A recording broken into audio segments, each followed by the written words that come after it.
All right. Hi, guys. Thank you all for joining. We know that the tournament and rounds proper are going to start really, really soon. So, nerves, nerves, nerves. Hopefully, this will be a good way to de-stress and look at some good debaters. So we're all members of the Yale Debate Association. We're a debate team hosted on Yale's campus. We primarily compete in parliamentary debate, both in British parliamentary and American parliamentary. We're APTA. And what we have prepared for you today is an APTA round between two wonderful sides. So on side government, we have Amaris and Matt Song. Amaris, feel free to introduce yourself. Hi, my name is Amaris. I am a sophomore at Yale, and I am an economics major in Trumbull College, so I'm really excited to debate today. I'm Matt. I'm debating with Amaris today. I would also be a sophomore, but I'm currently on a leave of absence, which means that I'm undecided for my major. And on side opposition, we have Ben Park and Lelan Hu. Hi y'all, I'm Ben. I'm a sophomore in Morse College studying economics and possibly a double major in cognitive science. Hi, I'm Lelan Hu. I am a first year at Morse College, possibly majoring in economics and political science, and I'm also very excited to debate today. All right, with that, let's jump right into it. I'll start by inviting the Prime Minister for opening remarks. Thank you. So our topic today is that colleges and universities should prioritize a pre-professional education over a liberal arts education. And we're going to define a pre-professional education as an education that is meant to prepare students for a specific career path. I think that includes things like engineering, business, and things like pre-med, pre-pharmacy, etc.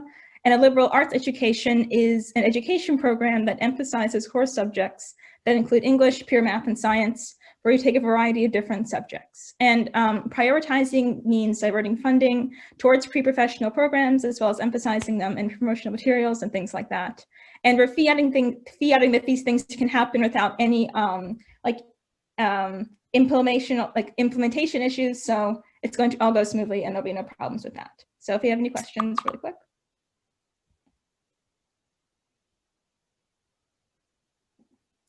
And so we're going to say that this is going to be for a general college university. So like a very average, like your normal school, typical school.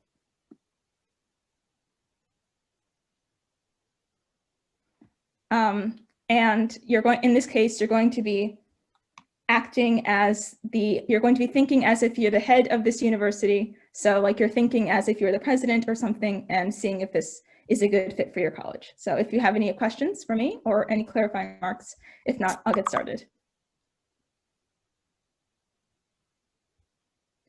Okay. So we first think that your primary goal in this debate should be whatever benefits the viability of your university. We think this is first because you care about keeping institutions of higher ed alive, because you're an educator and this is something that aligns with your values. We also think this is the task that you've been given as the head of your university.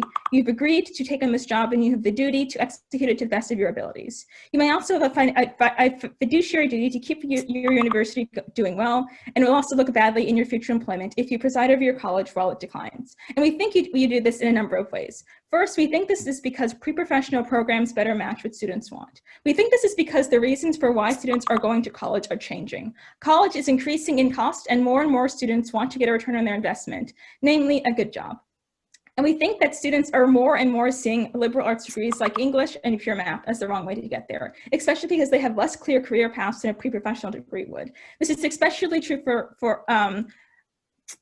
we also believe that some college students are in college specifically because they want to get a good job out of college, and that like the whole educational development offered by a liberal arts college is like a secondary factor, and college is a means to an end instead of like the end all be all for itself. And by focusing on pre-professional education, you can capture this group of students who are looking for specific degree programs that can guarantee that they will be employable. We believe that, like, since most colleges aren't doing this, you can be unique and you can capture the market. We also believe that this is important given that within the next decade or so, there's expected to be a decline in students who are going to university. And therefore, attracting more students is imperative if your university wants to survive. The way to do this is to match your programming to the trends of your prospective student body. We also believe that switching to a pre-professional model helps you look better statistically. We believe that this is first because you're going to get a more engaged student body once you switch to this model. We believe that this is because that pre-professional majors are often more hands-on than liberal arts majors. So for example, like Northeastern's co-op program allows you to go work in a workplace or for a semester in order to gain hands-on experience. And so by shifting to this new model, you can give them multiple different ways to learn the material, appealing to different learning types and bringing in students differently. We also believe that, like, students under this model don't have to learn absolutely everything. And because students sometimes get bogged down in the major requirements that a liberal arts university requires, and that makes them tune out. So for example, if you're like an applied math major and you're required to sit through all these English classes, that's just because we think you're less likely to be engaged on their side of the house than you are on our side of the house. And under this pre-professional model, students can get started learning what they're interested in more quickly, and they don't have to sit through classes that would perhaps cause them to disengage. We also believe that pre-professional programs attract students who can specialize in one specific area like engineering, because they don't have to take on classes that they don't like or they're not interested in. They do better in their classes, and they can therefore show their strengths in their classes more effectively. We believe that this greater student engagement is going to lead to greater student success in the long term. Because students are going to be more excited about the material they're learning, they're going to perform better and learn more than they would otherwise. We also think that students in pre-professional majors tend to have better employment statistics, like employment and starting salary, than liberal arts majors. And by teaching more of these students, you're going to raise these metrics above other universities. So you're going to look better on paper than other colleges, and you're going to be higher ranked, and you're going to attract more funding, more students than you would otherwise. Now, we finally believe that this is an important case because a pre-professional education helps keep you better funded in the education system. We believe that this is first because pre-professional programs make money for colleges, right? We have to remember that, like, the average institution of higher education is not doing great in terms of funding. So, like, if you're a public university, you're probably still facing budget cuts left over from the Great Recession, and you need to keep afloat in order to survive, notwithstanding the immense budget cuts that many states are having due to the COVID-19 crisis. Or if you're a private university, you're probably trying to balance a rising tuition with smaller endowment or less money from other donors. We believe that you cannot expect to keep offering the same programs to students with the hope that they will come to your college, because this current strategy isn't working for you, and you need something new to entice these students so you're able to gain more money in that way. We believe that this is helpful because these programs bring in new students, and with these new students, you get increased revenue flows and easing your financial burden. We also believe that under our side of the house, we're going to be able to get more government money. So this is because many state governments are trying to advance the push for education in majors that they perceive as readying their students for the workplace. So, for example, the University of Wisconsin recently tried to replace certain liberal arts majors with more programs and technical programs to help encourage their students to be ready for their local workplace. And we think that you're going to be able to get more support from your state than if you had to maintain the status quo, because you're going along with what your state government wants to do, and therefore they're going to be apt to fund new initiatives that you want to do.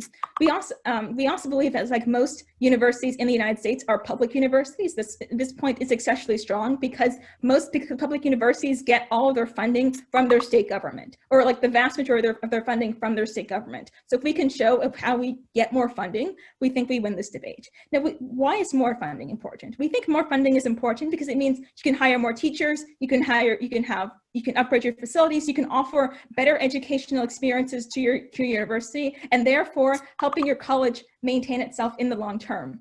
But we also think that in terms of weighing, funding is super important because it is the way that you survive as an institution. Since getting money from the states is hard enough, you need to do whatever it takes to get money from from the state government. And if you aren't able to do this, and if you maintain your funding deficits that you have under the status quo, you're going to eventually have a reputation as an underfunded college. Your education offerings are going to drop in quality, and you won't be able to attract students. And eventually, in the long term, your organization is going to decline. So therefore, for all these reasons, we urge you to vote. We urge you to vote Gov. Thank you. Thank you to the Prime Minister for your eloquent remarks. I hereby invite the Leader of the Opposition to open the case for the opposition. Hear, hear.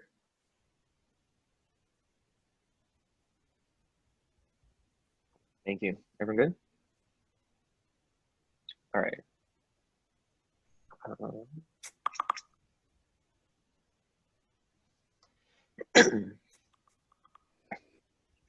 Starting the off case with the opposition's arguments, a lot of rebuttal will be integrated throughout.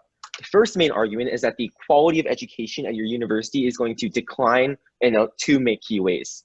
First is that it's simply going to ignore a lot of these students and what they're looking for at your university. That being that the reason most students go to school and most students go to university isn't to just hone in on a single career and live and breathe pre-med for all 4 years that they're at this college, but rather to explore a variety of academic options, all of which are equally valuable. For instance, focusing on pre-professional education as side government wants this college to do would mean that other programs like language programs or art and music programs or just simply general academic flexibility that is extremely important to these students would no longer be an option. Note that at the point that most students are applying to college, they don't even know what they're going to major in at the end of the day, yet alone what career they're going to end up doing 10, 15 years in the future. Because what's critical here is that when you're focusing on pre-professional education, simply just getting an economics degree is also not going to be an option at this college. Instead, you're going to be locked into pre-finance, pre-business, or a track like that. You won't be a general biology major or general chemistry major just because you're interested in those fields. You'll be studying those with the specific intent of becoming a doctor and going the pre-med route, which means that you're going to be a lot more restricted in your academic options at this university than side government seems to let on in their case. But further, we also think that one of the main benefits of going to college and having all of these classes available to you is that you get to explore and simply just find what you want to do. A lot of students end up majoring things that they simply didn't know that they would be interested in once they went to that college for reasons like just not having those as options at their high school, or those options at their high school being poorly taught or underfunded, or just finding something that they didn't realize they were interested in before. For instance, someone that came in thinking that they were going to be a pre-med student or a pre-finance student and then ended up becoming more interested in areas like philosophy and history and the classics and other areas like that. We think that by ignoring that, you're going to be ignoring a lot of these students that are going to be, that want to apply to university. Note then that this is also integrated role to two parts of the government case. The first being that when they talk about how this is what students want and these pre-professional programs better match the desires of these students, that's simply false, given that most students don't go into college looking for like the best pre-law program in the country. They go in looking for a variety of options that they can choose from and find what they want to do. Secondarily, this also responds to all of the arguments they talk about how you need better optics and you need more donors and you need more funding. Because when you're ignoring 70, 80% of your population in favor of just simply bringing in a few more students from other states that are interested in pre-professional programs, or other students that, even if you grant them their best case, a few students that might not have applied before, that you're going to be losing the vast majority of these donors, of this funding, of all of these good optics that side government claims is so important to the upkeep of your university.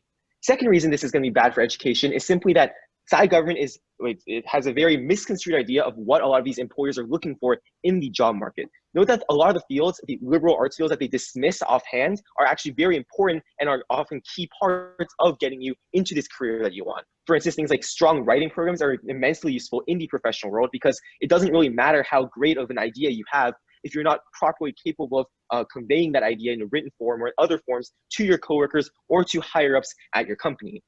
Having backgrounds in philosophy or psychology are becoming increasingly important as more and more, for instance, companies in Silicon Valley are looking for majors in these regions that are just better critical thinkers and better understand how people think and why people act the way that they do. Having diverse language programs, which would be cut under side government's advocacy, is also incredibly critical in today's increasingly globalized economy, where being able to speak the language of being able to speak a language like Spanish, Mandarin, other languages like that are also going to be really important in being able to connect with clients, with other companies in other countries when you're trying to do business with them, or if you go into other fields like research, like medicine, being able to better understand the research and better understand the procedures that are happening in these other countries. Note that not just because like know that this won't be possible at the university anymore, not just because those programs aren't on offer as a potential major, but also because you're not going to be attracting the proper faculty for those programs. No one wants to be the odd one out, right? If your university is solely focused on pre-professional programs, you're not going to be attracting good philosophy professors, good history professors, good liberal arts professors or language professors, because they know that they'll simply be second best at the university, and that their programs, their departments will never receive funding or be the priority for funding, because all of that is going to these other programs, which is why the general quality of education and also the job prospects for these students once they leave the university will be substantially worse. The second main argument for side opposition is that this is going to be personally harmful to you as a head. Note that side government gives a very idealistic approach as to what a head of university values. Like, sure, we agree with a lot of the arguments they bring up, that you have a fiduciary duty to your university, you care about higher education, et cetera, et cetera. We also think it's really important to note that most of these heads of colleges also care deeply about their own personal well-being and their own like security in that position, whether it's for the selfless reasons they talk about, that they are now in a position to enact the change in higher education that they wanted to for so long, or simply because it's a rather cushy position that pays well, it's a very secure job, and that, as like most people do, they also care about themselves and like their families and the people that they're providing for. So we think that it's also important to note the impacts that will happen on you as the head of this university once this policy change is put into place. Note that from the very moment you make this decision, you'll be targeted by a lot of different groups, whether it's faculty who were given positions at your university for these departments that have now been rendered obsolete or irrelevant, and most notably, these tenured faculty probably that you've just broken a promise to.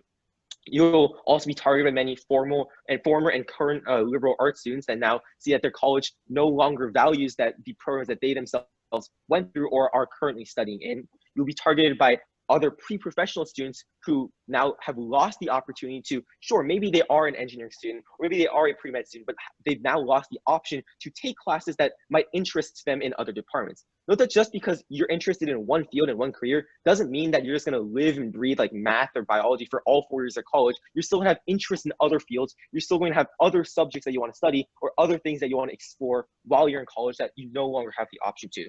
Or further, you're going to lose the trust and the goodwill of many trustees or donors, notable alumni who graduated from your university and have fond memories of, say, like struggling through like gen ed, like some gen ed class together with friends, or a class that they thought they wouldn't enjoy but ended up taking and ended up being one of their favorite classes at the university. Experiences like that were critical to their experience at your university that they now think you are no longer providing to students that are attending right now and to future students that might attend in the future.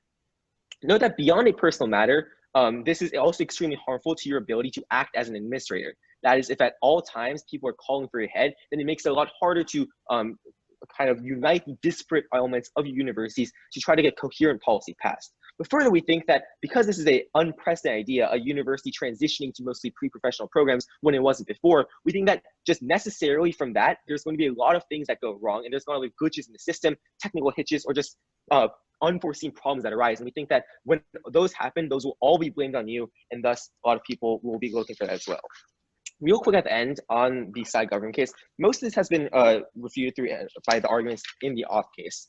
But I think at the end, real quick, when they said, oh, like generally speaking, like you want like more funding from the states or from states or from the government because you're a public university generally. We think that this is especially worse if you're a public university, because now you're ignoring your duty to a lot of the students within your state. No, you're just selling out the 70–80% of students from in-state that go to your college for a variety of reasons, wanting to study a variety of things in favor of just potentially attracting maybe a couple dozen or a couple hundred more out-of-state pre-professional students. We think this is especially bad given your responsibility as this public institution. That's what we're very proud to oppose. Thank you to the Leader of Opposition for your eloquent remarks. Invite the Member of Government to extend the case to the government. Hear, hear. Hi, can you hear me?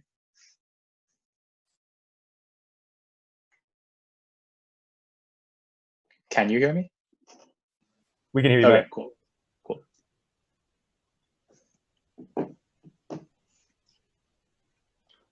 I'll start with off-case responses, and then I'll deal with the on-case. Firstly, on the off-case, they say that the quality of education will decrease because students really come to college because they want to explore, because they want to learn many different things, because they want to see different subjects they previously did not. I think that this is simply not how college is viewed by the vast majority of people in America, and it's certainly not how it's marketed to most kids. The lived reality of going to college and racking up tuition debt for your family and your future is simply something that people cannot justify unless they're going into it with a very specific purpose. In the vast majority of cases, people going into college will walk out with tens of thousands of dollars in debt that they'll take years and years and years to pay back, if they have any idea of when they'll know that they can pay it back. The issue is then, if they aren't walking in with an idea of how they will get a career out of it, then they probably aren't walking in the very first place. Most students, therefore, enter college not for the purpose of exploring and flirting around with Aristotle, but rather the idea that they want to come out of it with an actual career. That's why it's really, really important to emphasize the pre-professional aspect of this. Moreover, in terms of exploration, look, it's fine to explore. We just say that it shouldn't be forced on students. What is the problem with forcing exploration on students? The issue is that when you prioritize the liberal arts curriculum, when you say that every student needs to take 2 classes in philosophy, 2 classes in English, 2 classes in history, and that you give more money to the history faculty than you do to the entirety of the STEM faculty, then you run into problems. You can't do things like, for instance, offer fast-track degree programs for students that want to graduate in 3 years rather than 4 and reduce their debt. You can't do things like offer smaller science labs so that students can get more hands-on attention with their teacher. It's really, really important for these pre-professional kids to be able to get out with actually marketable skills, to be able to get out more quickly if they wish to, and to just have better programs in general. We don't offer that sort of support under our side of the house. Then they talk about employment, and they say it's really important that you become a strong writer. It's important that you learn languages and that you learn some philosophy because Elon Musk might want to hire you. Firstly, I just contest this on face. Like, to what extent would you hire an engineer that doesn't actually know anything about engineering, but knows a lot about, like, Hegel? I just don't think that that's the case. Often it's built on a base of knowing a lot about engineering and then having strong logic skills on top of that. But also, I just like to refute this, right? Homer himself does not teach you how to write really effective emails. Homer teaches you how to read Homer. Yes, along the way, you might become a better writer, but it seems to me like you could learn that skill in many, many other ways. For example, business courses having business writing segments where they teach you that, or having more assignments where you do things like presentations so you can improve your communication skills. Things like having formal logic courses in computer science departments that could substitute for philosophy courses when students don't want to get through the process of reading Aristotle, for instance. In terms of language programs, this is something that is recognized by business programs across the world already that offer things like language degrees because, yes, it does help with international business, but can be offered within the business program themselves or cross-listed as a recognition of the university that this language is an important part of the pre-professional degree. That's simply not what liberal arts education is. Liberal arts education is coming in and saying every student, regardless of whether they want to be an engineer that solely works in America, needs to take a class in French for some reason, simply doesn't make sense to us. Then they say, well, your department goes down the drain and perhaps this limits the ability of students to explore. Because note, if they don't prove this, then students truly can do basically whatever they want once they come on campus. It's just they're not required to do it. Well, look, the department doesn't actually go down the drain. Why? Because firstly, your most valuable tenured professors stay, right? They're tenured. They have to stay in the university. Their pay is fixed and you won't remove them. What this actually looks like is not building new, fancier buildings for the classics kids. What this looks like is not hiring tons and tons of new instructional faculty every single year. But also, I would just like to point out that we don't lose a ton of teaching faculty. The reason why is because the supply of teaching faculty is actually pretty inelastic. There are tons and tons and tons of people graduating with like history PhDs, English PhDs, like social science PhDs, all across the world today that basically can't get hired because they're academics, they think that they would get a tenure track career, that simply isn't enough positions for them. So the fact that you're offering any teaching position at all is likely to attract enough people, even if it's slightly fewer than you would before. Your department is not likely to go down the drain in terms of liberal arts departments. Finally, they talk about how people get very, very angry at you and like refuse to pay money back to the college, and professors will get very angry. Firstly, I just think that's all very overblown. We told you how the most influential professors are relatively blanketed from this harm, that the tenure track professors don't have anything to get angry about in particular. We told you that students generally aren't that affected unless they are the type of student who incidentally would have walked into the college and only found out that they liked a particular subject because they took a course. But notably, that student wouldn't exist under our side of the house to be angry because they wouldn't be required to take that course. They'd be happy doing something else. But also, I would just like to point out that this is symmetric to the sciences right now, right? You likely do have STEM professors and STEM students right now who are very angry that their departments are being neglected. What is the difference? The first difference is that we are following the trend, right? increasingly, people are recognizing that pre-professional degrees are important. Increasingly, students are looking for this. Increasingly, we're seeing more faculty in these departments becoming important and becoming influential within schools. So we're following the trend by giving more funding to pre-professional teaching. But the second thing I would like to point out is that we would rather pull in new students and get more tuition than slightly incensed older students or students that already exist or alumni that did liberal arts degrees. Unfortunately, the reasoning for this is purely financial, right? Not only do we want more students, but also students who pay tuition on average are bringing more to your university, especially if they're pre-professional kids, than a student who is a liberal arts kid, just because they're projected to make more money over the course of their lifetimes. So unfortunately, that is the trade-off that we have to make because we do not have infinite money. The final thing that they brought up is this idea that, oh, there's a difference because it's blamed on you particularly. Yeah, I'll take it, Theo. Sure. So what is uniquely more attractive as a student that went through your pre-business program, for example, than an economics major that got a lot of this training through student organizations or career services? I just think that that economics student wouldn't have been likely to be an economics student in your school in the very first place. Like, yes, a student might potentially come in and say, I'm going to bet this all on the clubs being very good and preparing me to get a career. Or we could just say that we have a robust business training program and really great business professors from across the country that can credentialize you. Because unfortunately, student program training isn't enough for a lot of the top employers. So they want to see not only that you got good student program training, you have skills on the job, but also for the fact that they have to visit your university campus or not screen your resume out in the very first place. And having good faculty and a good reputation is important to that. So the final thing that I want to point out is that harms under either side are likely to accrue, but the harms will be blamed more heavily on you in particular under their side of the house. What is the reason for this? Because of utopianism, right? Under our side, there are likely to be some harms that we already saw. That is that we transition over, and it's projected, yeah, you might anger some liberal arts students, but we knew that the status quo isn't working. We knew that in the status quo, students aren't receiving the degrees that they need or the skills that they need. If we don't transition, though, then the STEM students will continue to complain and say, you could have implemented this system, you could have implemented it better, and they never would have known what harms would have accrued under our side of the house. So that utopianism, the idea that the grass is always greener on the other side, would mean that uniquely, students get angry under your side of the house, but not our side of the house, because they already know that the grass is darker on the other side after we transition over. Okay, a few things that they didn't deal with from Amaris' speech. Firstly, the idea of student desires. They need clear career paths in order to be able to commit to college in the very first place. They decrease student attendance, that's really bad. Secondly, that we improve statistics. And in addition to what Amaris said, I would just note that we improve statistics and diversity as well, because often you need more funding to do things like hire female professors or professors of color that make people feel more welcome in these programs. But finally, in terms of the funding, that you aren't aligned with what the state departments actually want, and therefore don't get funding under their side of the house. You're not pumping out valuable research. For all of these reasons, very proud to propose. Thank you to the member of government for your eloquent remarks. I hereby invite the member of the opposition to extend the case for the opposition. Hear, hear. All right.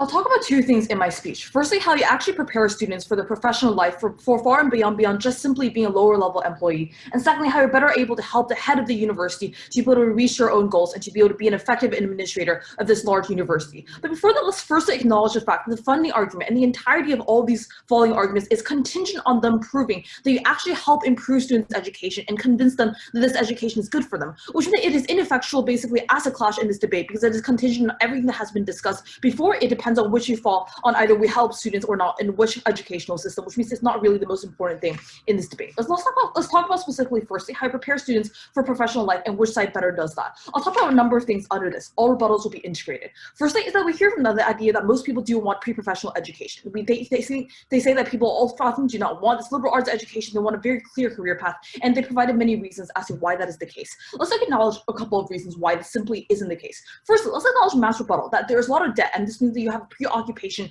with you trying to achieve a certain pre-professional path. The reason why this is untrue, which will later explain why this actually helps you be employed in the future, is that it is untrue because it's actually very helpful for you to have a liberal arts education, later explained. But this means that it is probably more effective for you to try to convince people that a liberal arts education is more important for your future and your long-term employment prospects, because most people cannot see that far. You can only see the very short term, the first 5 years of their employment, or it's actually important for you to know how to write this email, or it's actually important for you to know how to format this Excel sheet, or talk to this other person, or do the specific like case study or the case analysis that isn't actually very important when you move on 5 or 10 years down in your career path. Within this is where it's time for you to take a different approach in terms of career preparation to show you why liberal arts education is more important rather than just simply satisfy the demands of students who actually do not know what they want and what they're doing. Secondly, we also disagree with the premise that many people want a pre-professional education. There are a number of reasons why they probably do not want this. Firstly, is that many people are undecided, right? We already hear this coming from the LO. We see no engagement coming from the member of government. The reason why this is extremely important is because students have to experiment with the roles and the careers and all the possibilities that they were previously unaware of or too scared to try. The reason being, the 3 reasons. Firstly, is that it's probably just like there are intersections with other disciplines, right? When we're talking about biology, or when we're talking about psychology, these often also have intersections with economics or marketing or all the other things that you might do in business, because these are also relevant to all these different things. But you might not know that it is relevant unless you have taken a particular class and looked at how exactly these can intersect. This is where the school has to force this on you to show that there are all these diverse perspectives and different ways in which you can look at a traditional discipline like marketing or business, because there are so many other sides to this that can help you by virtue of your interdisciplinary education. The second reason why it's important for you to explore is just that it makes you more interesting as a person. And this isn't just like a fluffy idea, right? Because when you go down into your career path, it doesn't really matter whether you can be an Excel monkey and how good you're at typing in numbers and then creating graphs. It matters whether you can interact with others to make them think that you're an interesting person to be around. This is where later on you can jump between different companies, you can jump to different business opportunities, you can lure in business partners, because then it is more important for you to build relationships with people. And this is where most of your income is going to come from, not just the baseline skills of like coding or writing a business email. This is where it is more important for you to know this by virtue of just like knowing Plato maybe is going to, or like knowing modern art or studying modern music is going to make you more interesting. The third reason is that you're just not defined by your work. That's why people have hobbies in the first place, because work often is not fulfilling because you're crushed from the day to day with deadlines and assignments. It needs something to make you feel happy and fulfilled inside, beyond the humdrum and the monotony of life, especially in this capitalist world that we live in. This is where it is important for that kind of spiritual validation. All the things that you do when you look at philosophy, or when you look at art, when you look at Middle Eastern studies or writing or languages, these things that make you happier, but also to satisfy you in this daily life. That's the first reason why we disagree. The second reason why we disagree is just in general that work is alienating. Kind of dreadful. It seems like this like continuous march onto death where you're just like sitting in an office all day. This is where we see that the modern generation is becoming increasingly political, increasingly idealized in your vision of what life should be and what we should feel in life. And this is where it's more important for you to give this kind of thing to people so they don't feel when they're 30 or 40 years old that life is just all meaningless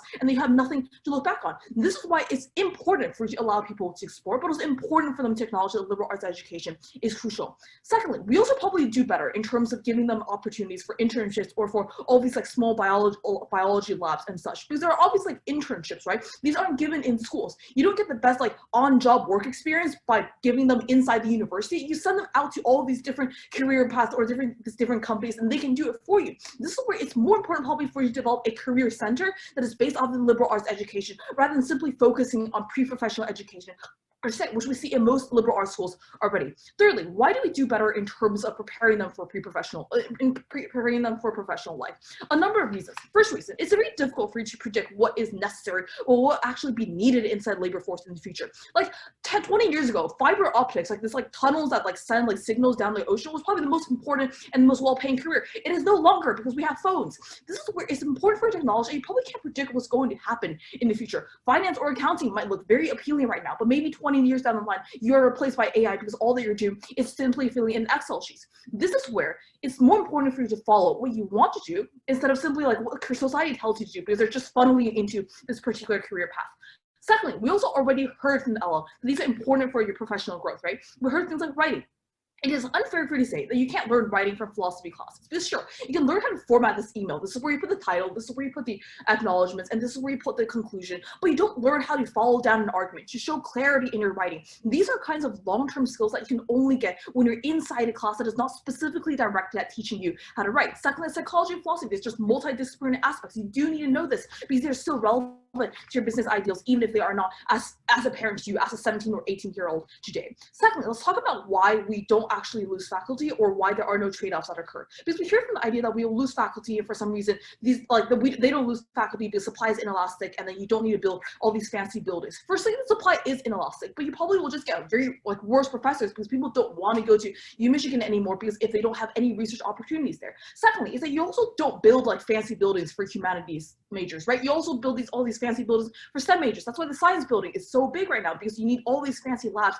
So it's extremely more costly for you to actually have STEM professors or STEM programs rather than humanities or social sciences programs. This is where the trade-offs argument also makes no sense, because if they want to say they will still hire the same number of faculty, well then aren't you spending the same money? There's the same trade-off that will occur.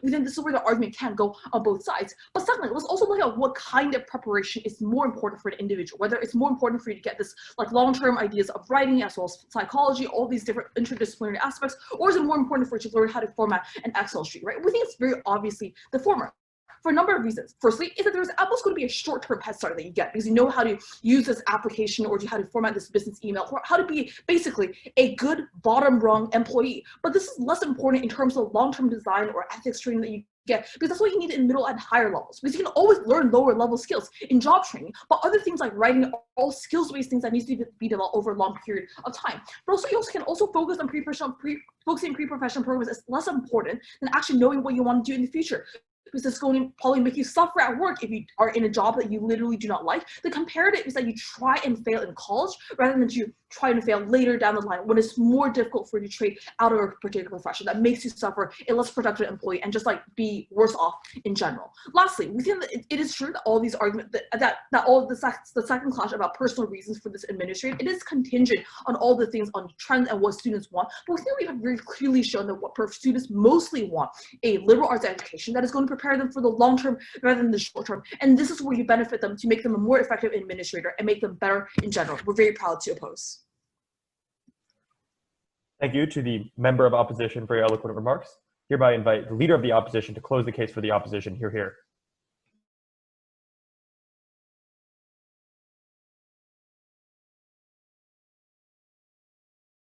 Cool. Good. All right. As the MO notes at the top of her speech, most of this debate boils down to the quality of education you're offering and the employment prospects for your students once they graduate university. All those arguments about funding, about your public optics and your role as an administrator fall secondary because they're reliant on your performance, the performance of your students, and the performance of your university writ large. With that in mind, several key reasons why you can easily vote off here. First is simply getting students in the door. Know that the only warranting that's really provided by side government as to why students want pre-professional programs is the idea that, oh, if you're going to be spending money in college, you need to be 100% sure what you're doing going out. You want a pre-professional program. The problem is that, as we note in both opposition speeches, even if students have a general idea of what career they want to follow, they still want to have the option to at least somewhat explore other disciplines, whether it's because, as the MO notes, most of these fields are inherently interdisciplinary. That is, the business major probably wants to be taking courses in other, in philosophy and psychology, in history and other areas like that, or simply because you're not 100% sure. And note that, as we said before, if you go to this university that only offers pre-professional programs, if you suddenly decide that you don't want to be a pre-med student anymore, you're kind of screwed because there's only other pre-professional options for you to fall back on. You have no safety net to fall back on if you realize that the career you thought you wanted when you were 17, 18 is no longer what you want when you're 20, 21 years old. It's all kind of over at that point for you at this university. And secondarily, we also want to note that at the universities that offer more variety in education, your employment prospects are just simply going to be better for all the reasons we've noted before.